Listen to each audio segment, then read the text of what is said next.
राष्ट्रपिता महात्मा गांधी की पुण्यतिथि आज। राजघाट पर किया जाएगा सर्वधर्म प्रार्थना का आयोजन। प्रधानमंत्री नरेंद्र मोदी प्रार्थना में लेंगे हिस्सा।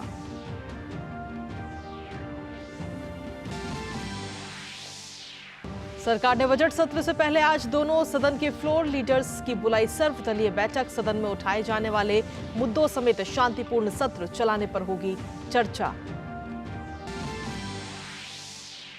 नौकरी के बदले जमीन घोटाला मामले में लालू यादव के बाद आज आरजेडी नेता तेजस्वी यादव की पेशी। पटना स्थित ईडी के दफ्तर में होगी पूछताछ।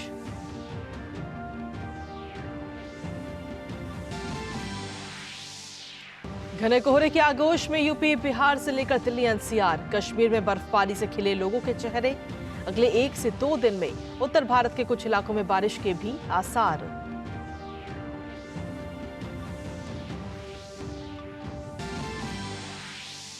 भूटान दौरे पर विदेश सचिव विनय मोहन क्वात्रा। नवनिर्वाचित प्रधानमंत्री से की दोनों देशों के बीच स्थायी संबंधों को मजबूत करने और द्विपक्षीय सहयोग बढ़ाने पर चर्चा।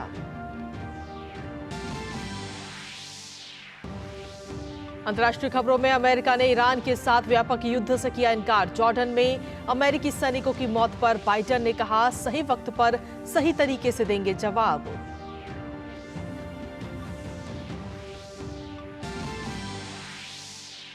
और खेल की खबरों में अंडर 19 विश्व कप के सुपर 6 में आज भारतीय टीम के सामने होगी न्यूजीलैंड की चुनौती।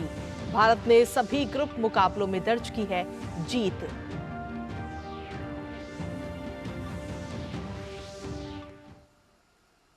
नमस्कार, स्वागत है आप सभी का। दूरदर्शन समाचार आप देख रहे हैं और देश दुनिया की ताजा तरीन खबरों को लेकर हाजिर हूं मैं कृतिका। और इसी के साथ बुलेटिन की करते हैं शुरुआत।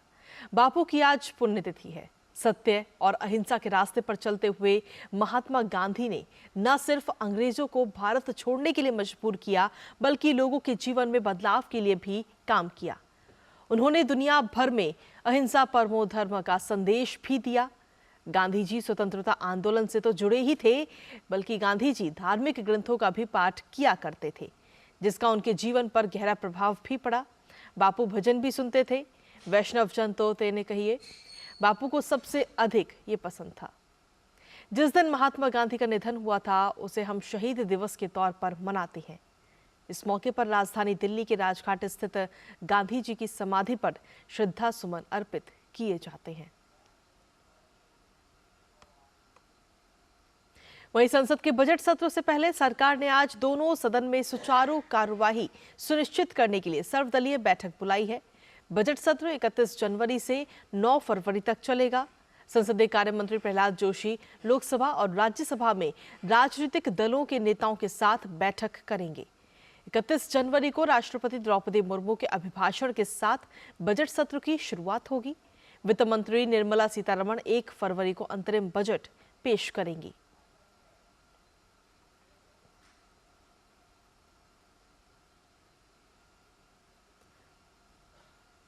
तो आपको बता दें कि कल राष्ट्रपति द्रौपदी मुर्मू के संबोधन के साथ बजट सत्र की शुरुआत होगी। वहीं वित्त मंत्री निर्मला सीतारमण अंतरिम बजट 1 फरवरी को पेश करेंगी। लोकसभा चुनाव चूंकि इस साल है, इसलिए जो सरकार चुनकर आएगी वो चुनाव के बाद पूर्ण बजट पेश करेगी। जिस साल देश में लोकसभा के चुनाव होने वाले होते हैं, उस साल वित्त मंत्री अंतरिम बजट पेश करती हैं। ये बजट देश की अर्थव्यवस्था को बिना किसी परेशानी के आगे बढ़ाने में मदद करती है। इस बजट में पूरे साल की जगह पर आगामी वित्त वर्ष के कुछ महीनों को ही कवर किया जाता है।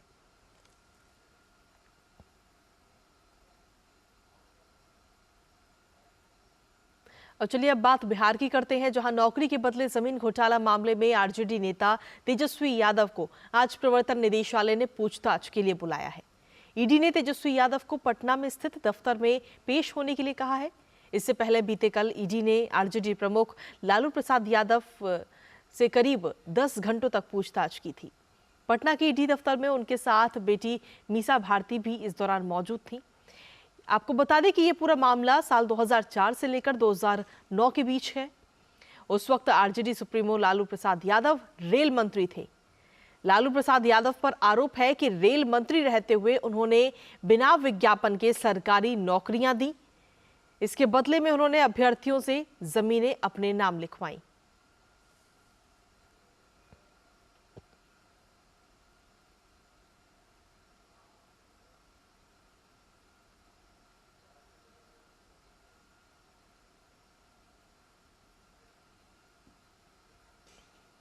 वहीं यूपी से लेकर बिहार और पंजाब, हरियाणा समेत पूरा दिल्ली एनसीआर आज घने कोहरे के आगोश में है। आज तड़के कोहरा इतना घना था कि दिल्ली की सड़कों पर विजिबिलिटी लगभग शून्य थी। वहीं न्यूनतम और अधिकतम तापमान में भी 1 डिग्री की गिरावट दर्ज की गई है।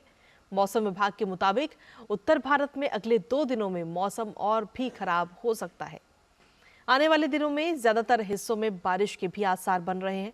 लोग खुद को गर्म रखने के लिए अलाव का सहारा लेते हुए नजर आ रहे हैं।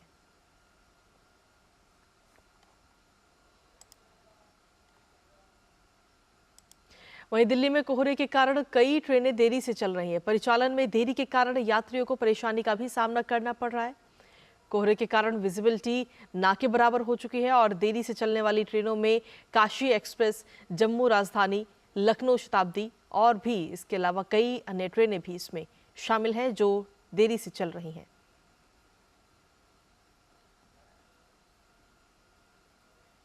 और वहीं जम्मू कश्मीर में बर्फबारी से लोगों के चेहरे खिल गए। सोनमर्ग और गुलमर्ग में हो रही बर्फबारी की वजह से पर्यटकों और स्थानीय लोग बेहद खुश नजर आए। आखिर कश्मीर घाटी में पिछले 2 महीनों के इंतजार के बाद अब बर्फबारी हो रही है। हालांकि बर्फबारी के कारण पुंछ पीर पंजाल रेंज पर भारी बर्फबारी के कारण मुगल रोड को बंद कर दिया गया है। पूरा इलाका सफेद चादर से ढका हुआ है। वहीं लोगों को भी आने जाने पर अभी फिलहाल रोक लगा दी गई है। आने वाले दिनों में जम्मू कश्मीर में ऐसे ही मौसम रहने की भी संभावना जताई गई है। पहाड़ी क्षेत्रों में हल्की से मध्यम बर्फबारी की संभावना भी जताई जा रही है। विभाग के अनुसार अगले 2 दिनों में कुपवाड़ा, बांदीपोरा, बारामूला, गांदरबल, शोपियां, कुलगाम और अनंतनाग जिलों जैसे कुछ ऊंचे इलाकों में भारी बर्फबारी होगी। सोनमर्ग और गुलमर्ग जैसी जगहों पर जाने वाले पर्यटकों और स्थानीय लोगों के लिए भी सलाह जारी की गई है।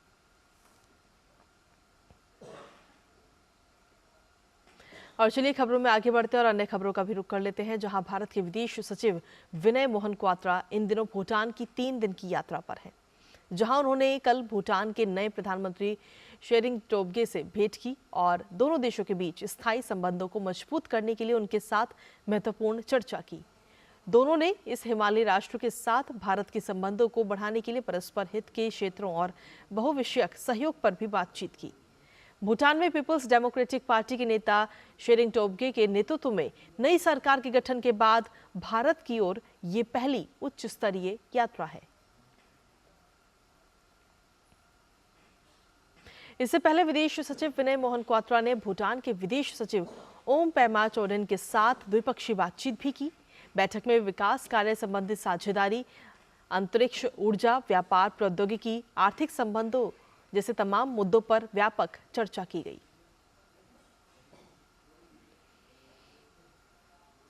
दिल्ली के विजय चौक पर बीटिंग द रिट्रीट 2024 समारोह का आयोजन किया गया। 75वें गणतंत्र दिवस समारोह के समापन के प्रतीक के रूप में आयोजित इस समारोह में थल सेना, नौसेना, वायुसेना और केंद्रीय सशस्त्र पुलिस बल के संगीत बैंड ने अद्भुत प्रस्तुति दी। दर्शक कितने मंत्रमुग्ध हुए, इस पर खास बातचीत की हमारे संवाददाता गिरीश निशाना ने। आइए आपको दिखाते हैं ये खास report.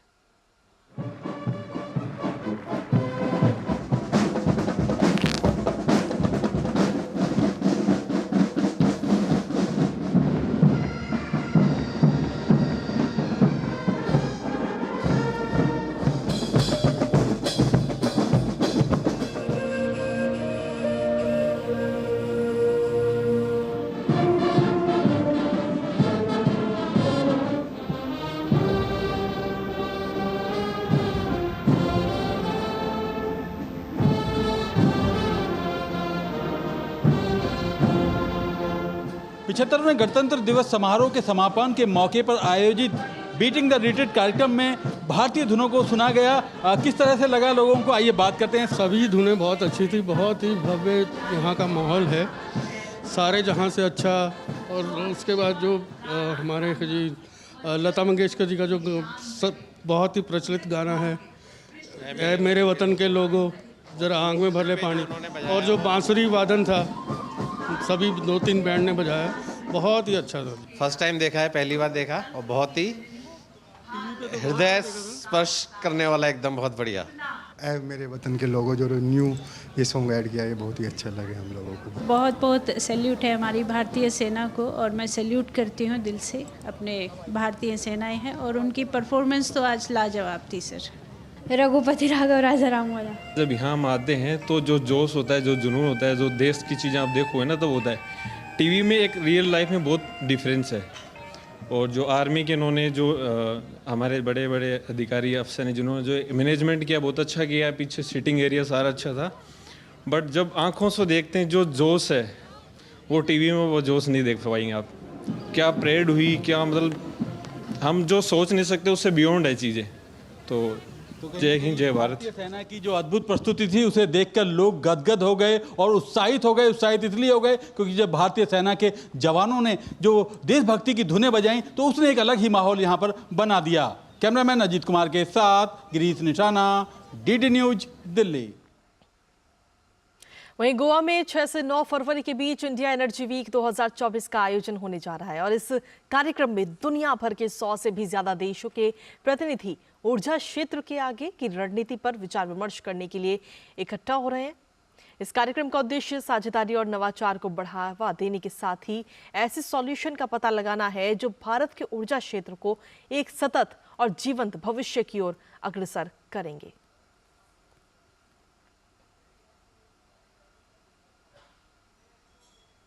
India Energy Week, to that extent, is a golden opportunity for all these related developments on the energy front to be showcased and provide a platform for further development and growth.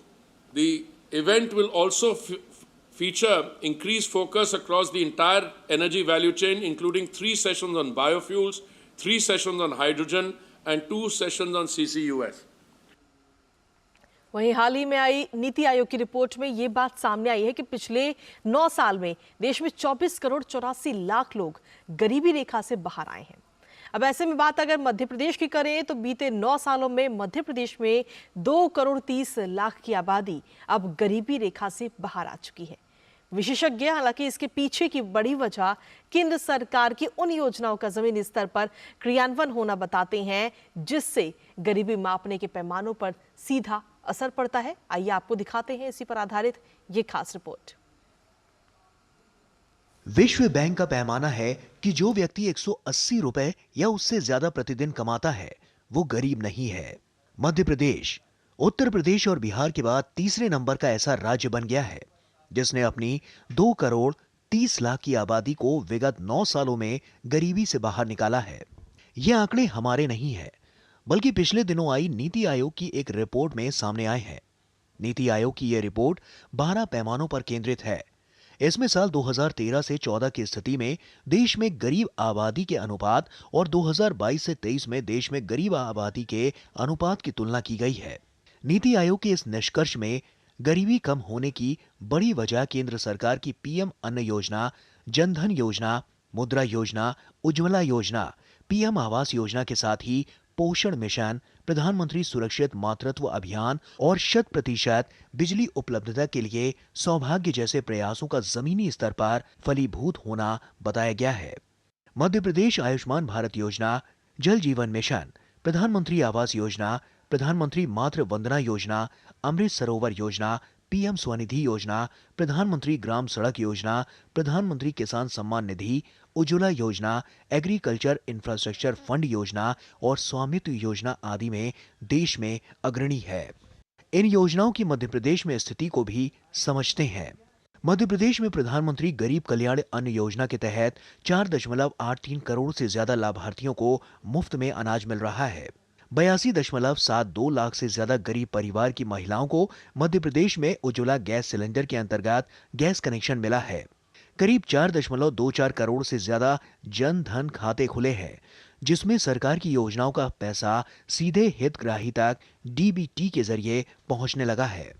राज्य में ग्रामीण क्षेत्रों में 36 लाख से ज्यादा और शहरी क्षेत्र में करीब 7,50,000 गरीब परिवारों को प्रधानमंत्री आवास योजना के अंतर्गत पक्की छत मिली है। 37 लाख से ज्यादा मुद्रा योजना के हितग्राहियों को अपना काम धंधा शुरू करने या उसके विस्तार के लिए 24.50 हजार करोड़ से ज्यादा का लोन मिला है। मध्य प्रदेश के वित्तीय विशेषज्ञ मानते हैं कि गरीब व्यक्ति के जीवन स्तर के सुधार के लिए केंद्र सरकार की योजनाओं का जमीनी स्तर पर बेहतर तरीके से क्रियान्वयन हुआ है, जिसका बड़ा कारण राज्य में अधिकांश समय डबल इंजन की सरकार का होना है। मेन गरीबी को गिनने वाले जो मानक हैं उन पर अगर आप देखें तो पिछले 10-15 वर्षों में इसमें बहुत काम हुआ है।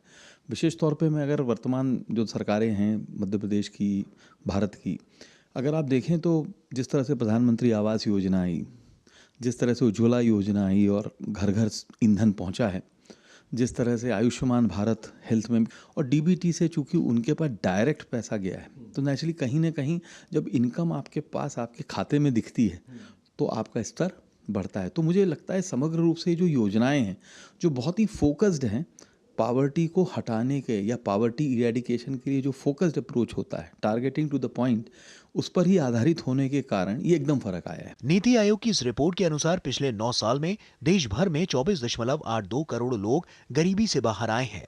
इन आंकड़ों के आधार पर अर्थशास्त्रियों का अनुमान है कि यदि गरीबी दूर होने की यही गति बनी रही तो साल 2047 तक या उससे पहले ही भारत विकसित देश बन जाएगा। बिल्कुल सही एस्टिमेट है, इसमें कोई ज़्यादा ओवर एस्टिमेशन नहीं है। ये बिल्कुल सही मॉडरेट एस्टिमेशन है, सेफ एस्टिमेशन है कि 2047 तक हम विकसित के श्रेणी में ज़रूर आ जाएंगे। हो सकता है उससे पहले ही आ जाएं। मध्य प्रदेश में इन आंकड़ों में सुधार की एक वजह औद्योगिक और अधोसंरचना विकास भी है। मध्य प्रदेश आज उद्योगपतियों के लिए फेवरेट इन्वेस्टमेंट डेस्टिनेशन बन चुका है, क्योंकि यहाँ नए औद्योगिक क्षेत्र, नए इन्वेस्टमेंट कॉरिडोर्स, नए MSME clusters, startups, incubation centres आदि का विस्तार हो रहा है। तो वहीं 47 लाख हेक्टेयर से अधिक सिंचाई क्षमता, 29,000 मेगावाट से अधिक ऊर्जा क्षमता, 5 लाख किलोमीटर से अधिक लंबी सड़कें, नए एयरपोर्ट, हवाई अड्डों और हवाई पट्टियों का विकास होना प्रमुख है।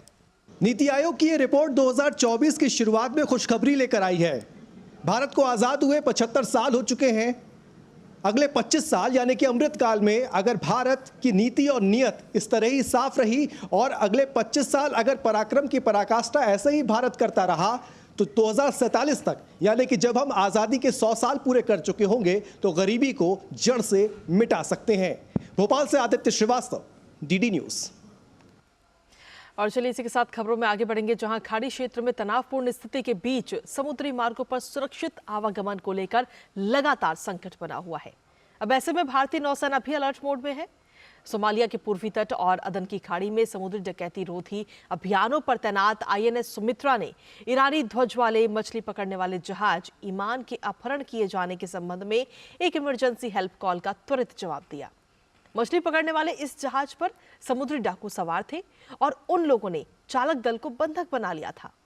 आईएनएस सुमित्रा ने जहाज को रोका, नाव के साथ चालक दल के सभी 17 सदस्यों की सुरक्षित रिहाई के लिए समुद्री डाकुओं को मजबूर कर दिया। ये दिखाते हैं ये खास रिपोर्ट।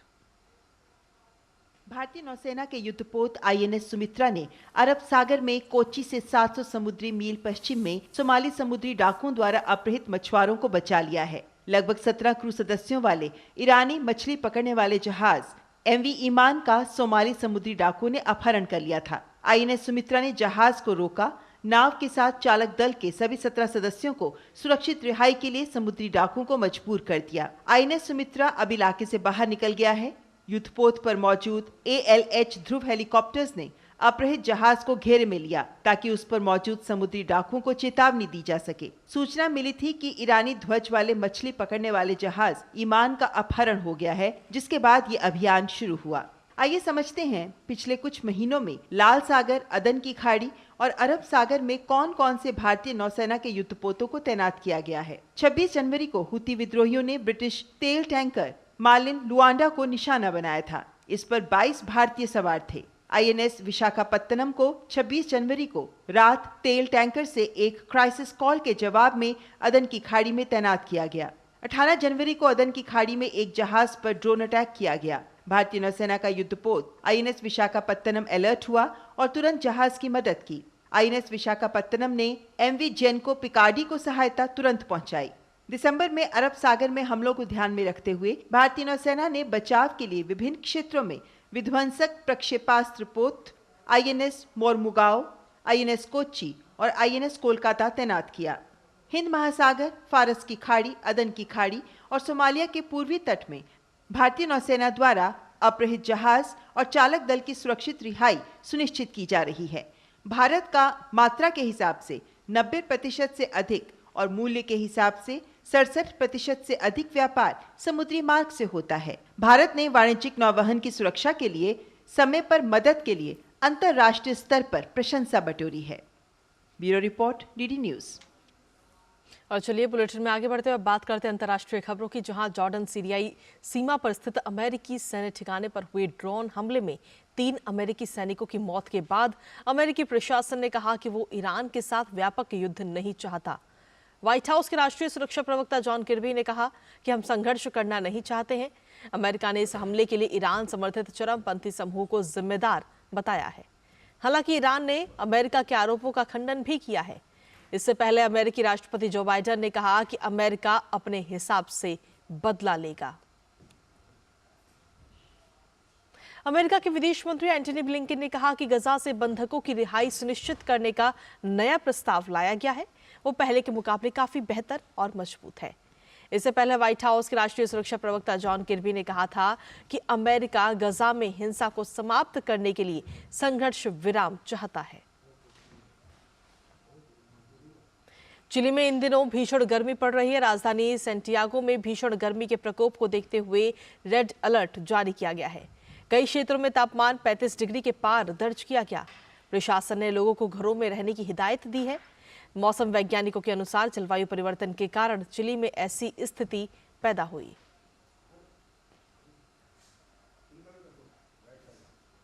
संस्कृत के प्रचार प्रसार को समर्पित संस्कृत भारती द्वारा हाल ही में चेन्नई में 5th Sanskrit short film festival का आयोजन किया गया, जहां श्रेष्ठ लघु संस्कृत फिल्म्स पुरस्कृत भी किए गए। इस आयोजन में भारत समेत संयुक्त राज्य अमेरिका, कजाकिस्तान, ऑस्ट्रेलिया जैसे देशों से भी संस्कृत फिल्में भेजी गई थी। बहरहाल संस्कृत फिल्म महोत्सव के इस आयोजन में केंद्रीय राज्य मंत्री डॉक्टर एल मुरुगन ने संस्कृत चलचित्र जगत के उज्जवल भविष्य की कामना की।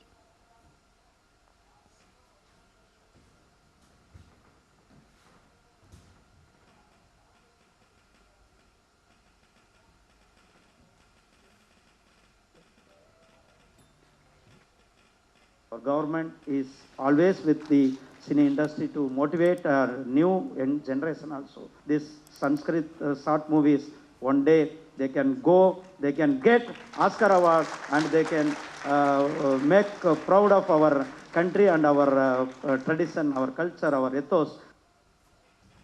वहीं संस्कृत फिल्म्स के लिए समर्पित इस आयोजन के बारे में और संस्कृत फिल्मों के निर्माण की अधिक संभावनाओं पर चलचित्रकार विवेक अग्निहोत्री से बात की हमारे सहयोगी नारायण दत्त मिश्र ने। आपको सुनाते हैं। आज हमारे साथ मौजूद हैं बेहद प्रसिद्ध चलचित्रकार और लेखक और साथ ही साथ बड़े विचारक विवेक अग्निहोत्री जी। मैं आपका स्वागत करता हूं और मैं आपसे ये जानना चाहूँगा कि अंतर्राष्ट्रीय लघु चलचित्र महोत्सव जो कि संस्कृत पर आधारित है, तो आपके पिताजी भी संस्कृत से संबंधित रहे हैं, बड़े विद्वान हैं, तो मैं जानना चाहूँगा कि आपको कैसा अनुभव लगा कि संस्कृत का भविष्य, संस्कृत का मूवी जो बन रही है संस्कृत की, वो उसका भविष्य आप क्या देखते हैं? नहीं, पहले तो ये बड़े आश्चर्य की बात है कि भारत जो संस्कृत जिसकी मातृभाषा है, भारत अगर एक व्यक्ति है तो संस्कृत उसकी मातृभाषा है, जो देवों की वाणी है, जिससे ही सारी की सारी भाषाएं निकली हैं भारत में। उस भाषा को हमने क्यों इग्नोर कर दिया ये मुझे नहीं पता। एक तो पर दुर्भाग्य की बात है, लेकिन सौभाग्य की बात ये है कि जो नए जवान आज के बच्चे हैं, जिनको लोग जेन जी और सोशल मीडिया जनरेशन बोलते हैं, ये इतनी अच्छी फिल्में बनाई हैं, आपने भी देखी हो तो क्या क्वालिटी है फिल्म की। ये तो मतलब camera work, writing, concept, ideas, acting, हर डिपार्टमेंट में एक एक फ़िल्म जो थी अपने आप में अद्भुत थी। और इससे मुझे बहुत कॉन्फिडेंस भी आया, भरोसा आया है कि अगर हम संस्कृत में, देखिए मैं तेलुगु फिल्में भी देखता हूँ, तमिल भी देखता हूँ, नीचे उसमें लिखा होता है सबटाइटल्स, और मैं देखता हूँ, फ्रेंच भी देखता हूँ, तो मुझे कोई प्रॉब्लम नहीं है। लेकिन अगर आपको संस्कृत में कोई अच्छा सब्जेक्ट आ रहा है तो वो तो बहुत कमाल हो जाएगा, और आधे से अधिक तो समझ में भी आती है लोगों को। तो उस नज़रिए से देखें तो ये फिल्में किसी से कम नहीं हैं, और अगर इसको प्रोत्साहन दिया जाए और इसको सपोर्ट किया जाए तो मुझे ऐसा लगता है ये अपने आप में धीरे धीरे धीरे मेरा जो एक इंडिक रेनेसांस का सपना है, एक जो सपना लेके मैं सारा काम कर रहा हूँ, एक लक्ष्य लेके काम कर रहा हूँ कि भारत में किसी तरह आर्ट, लिटरेचर, कल्चर, इसमें एक तरह का एक मूवमेंट शुरू हुआ जिसको कि भारत का यूथ पकड़ के आगे लेके जाए। ये जो मेरा एक सपना है उसमें ये एक बहुत बड़ा कदम है और मैंने ऐसा निश्चय किया है कि मैं इसको पूरी तरह से हर लेवल पे इसको सपोर्ट करूँगा और आगे आगे आप देखेंगे 1 साल में हम इसके लिए क्या करते हैं। पर it was a great experience. और चलिए अब बात खेलों की करते हैं, जहां अंडर 19 विश्व कप के सुपर 6 स्टेज में आज भारतीय टीम की भिड़ंत न्यूजीलैंड के साथ होगी। उदय सहारन की कप्तानी में भारतीय टीम ने अब तक खेले तीनों ही मैचों में जीत हासिल की है। और इसी के साथ फिलहाल मेरे साथ इस बुलेटिन में इतना ही। बाकी देश दुनिया की तमाम खबरों के लिए आप बने रहिए दूरदर्शन के साथ। नमस्कार।